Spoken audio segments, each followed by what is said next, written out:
So if you feel that you're at the point where you've maximized all of the gear you have in your home studio setup and you think that it's time to upgrade, well then this is the video for you. I'm going to be doing a quick guide and setup on which key pieces of gear you can upgrade to really help elevate your sound and get to that pro level. So stick around, let's get it. So the first thing that I would say is going to be the most important just contribution towards your overall setup is your audio interface. Okay, now there's absolutely nothing wrong with running a 1 to 2 channel kind of Focusrite or something like that, but they are gains to be had. Okay, so let's just get straight into it, man. We're going to be going for stuff that's a little bit more expensive, but is going to contribute a lot more.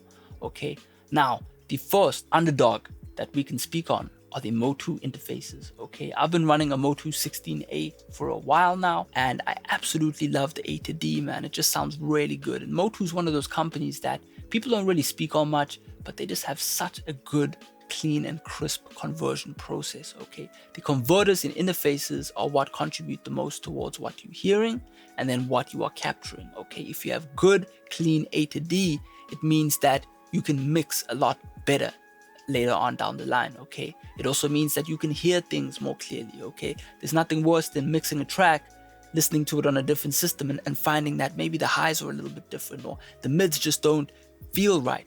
Motu kind of cover that, right? So if you are on a budget but still want that kind of grade A sound, I cannot stress enough that Motu is going to give you that sound. Okay, so definitely consider these, check out some reviews on them.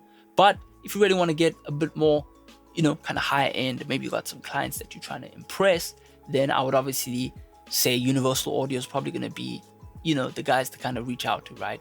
The reason for that is because they are bundling a lot of their UAD legacy plugins with the interfaces, right? So obviously you can then have access to 1176s, you can have access to kind of the Neve preamps and things like that. I don't know exactly what's included in one of these bundles, but it just looks like it's kind of the legacy bundle, but you do get some kind of tube-based preamps and things like that.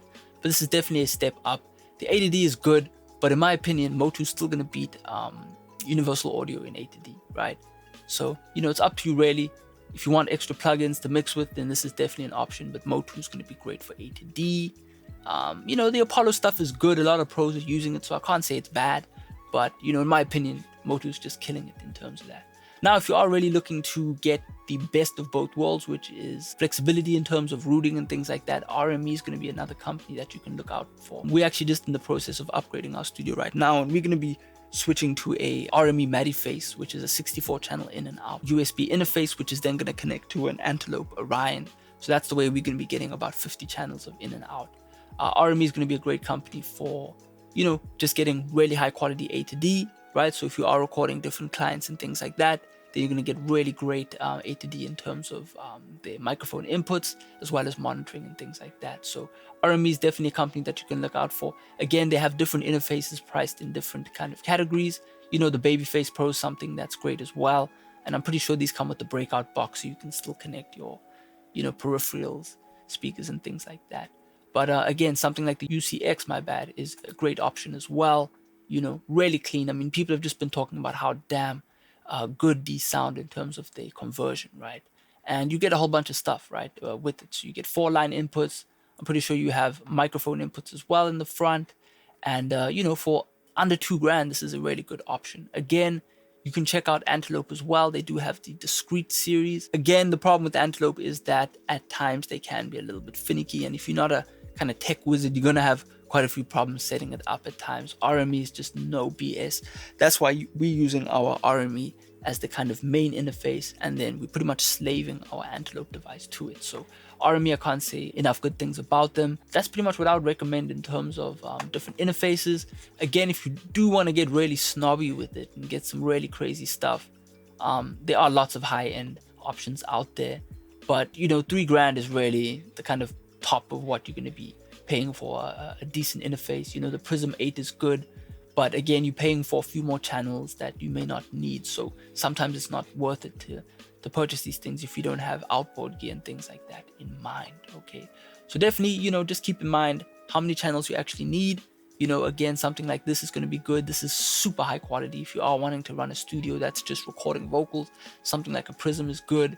RME is going to be good.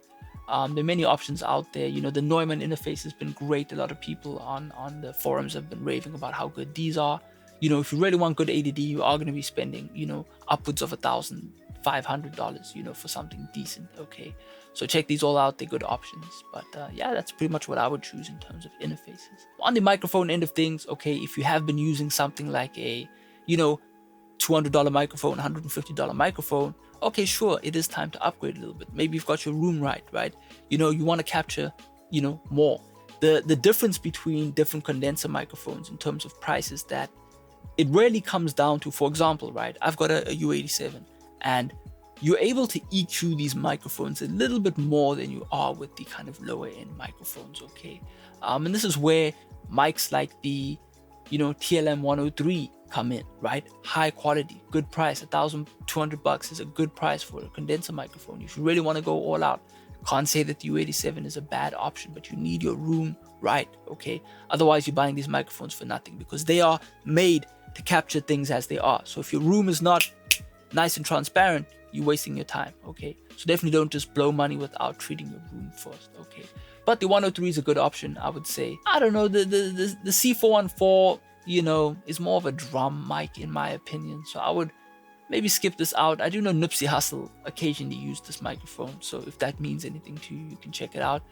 Personally, and I know some people might get rubbed off the wrong way on this, but I would avoid microphone modeling things that emulate different mics, and it's a little bit gimmicky, okay? I'm a big fan of a mic sounding like a mic, right? Why do you want to buy a microphone that sounds like another microphone? Just get the one microphone and be happy with it. That's why the U87 is so popular, because it works on so many different voices and it works on so many different types of sources. It can be used for guitars, drums, room overheads, whatever, right? It doesn't matter.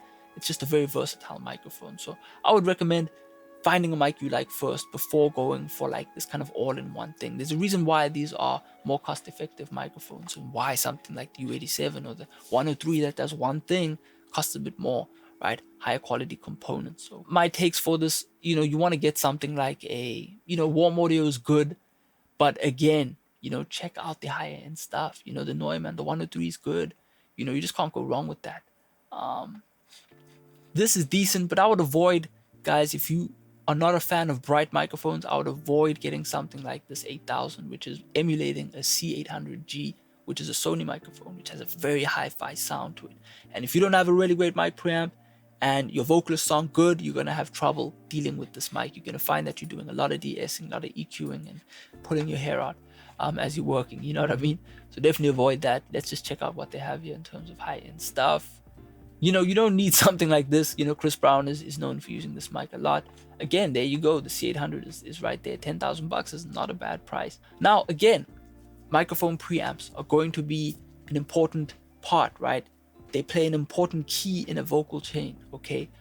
Different preamps are going to have different topologies about them. Some of them are going to be transformer based. Some of them are going to be solid state based, meaning they're just running off of a circuit board, right? That's going to sound a lot more clean than something that has a transformer in it. I'm a big fan of the Neve 1073. I love the way the transformers sound. I find that it matches up so well with different microphones and then different compressors, okay? So I'm a big fan of the 1073 sound.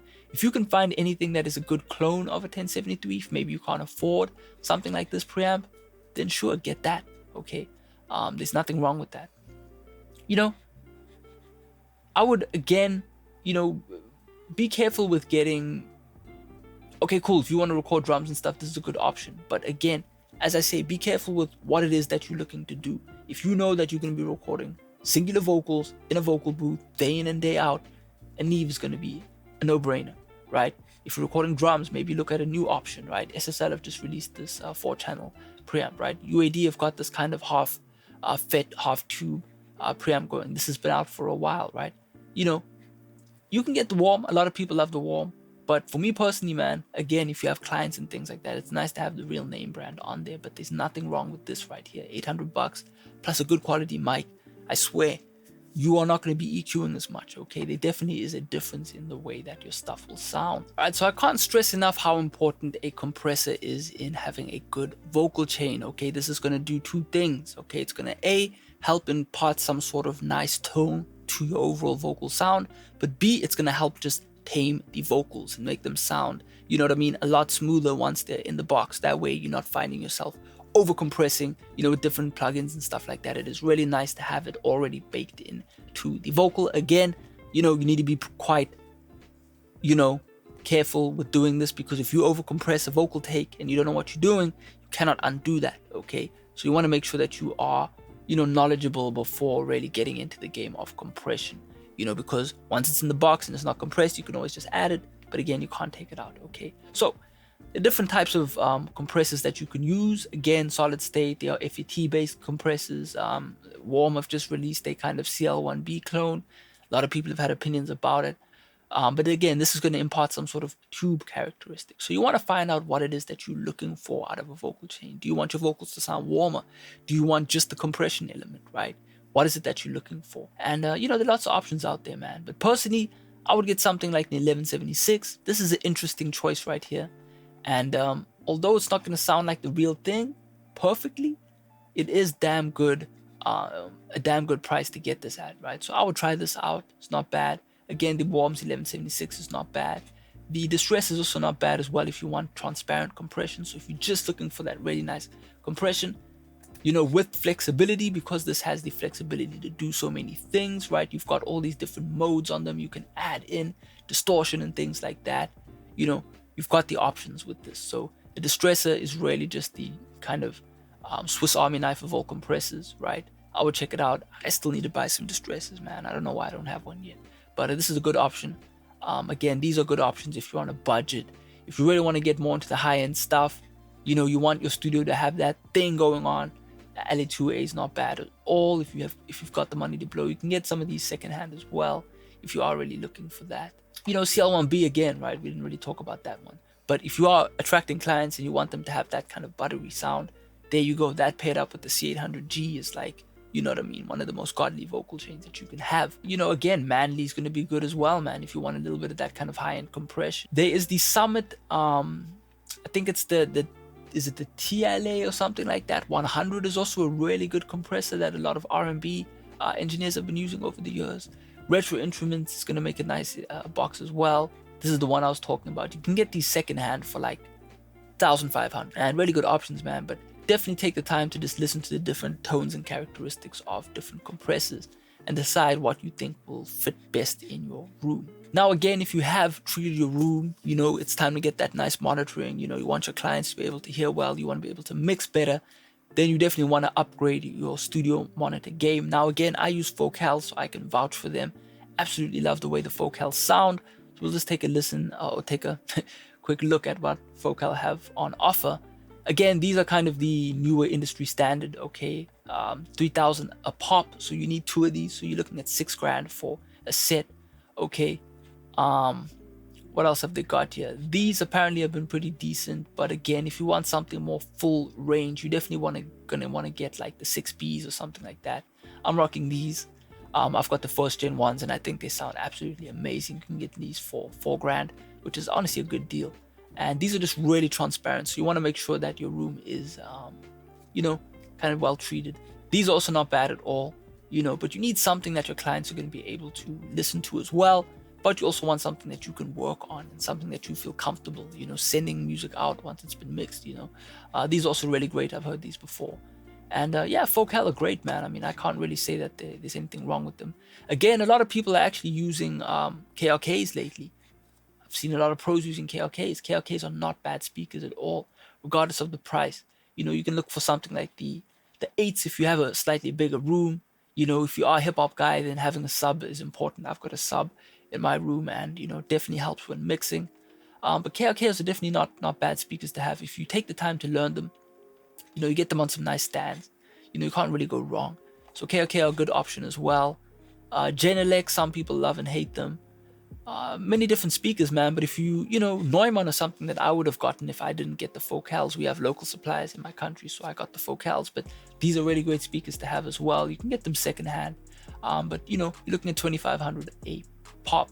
So you need 2 of these, $5,000. If you got the budget for it, then go for it.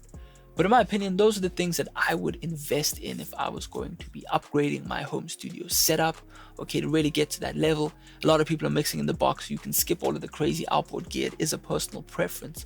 But those key pieces of gear are really going to get you into the big leagues, okay? They're going to allow you to monitor better, you know, record better, just overall have a better time in the studio and spend less time fixing and trying to get that sound when it's already baked in and there.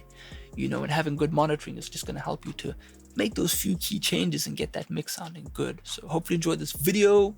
As always, you know, definitely make sure to subscribe, and I'll check out the next one. Peace out.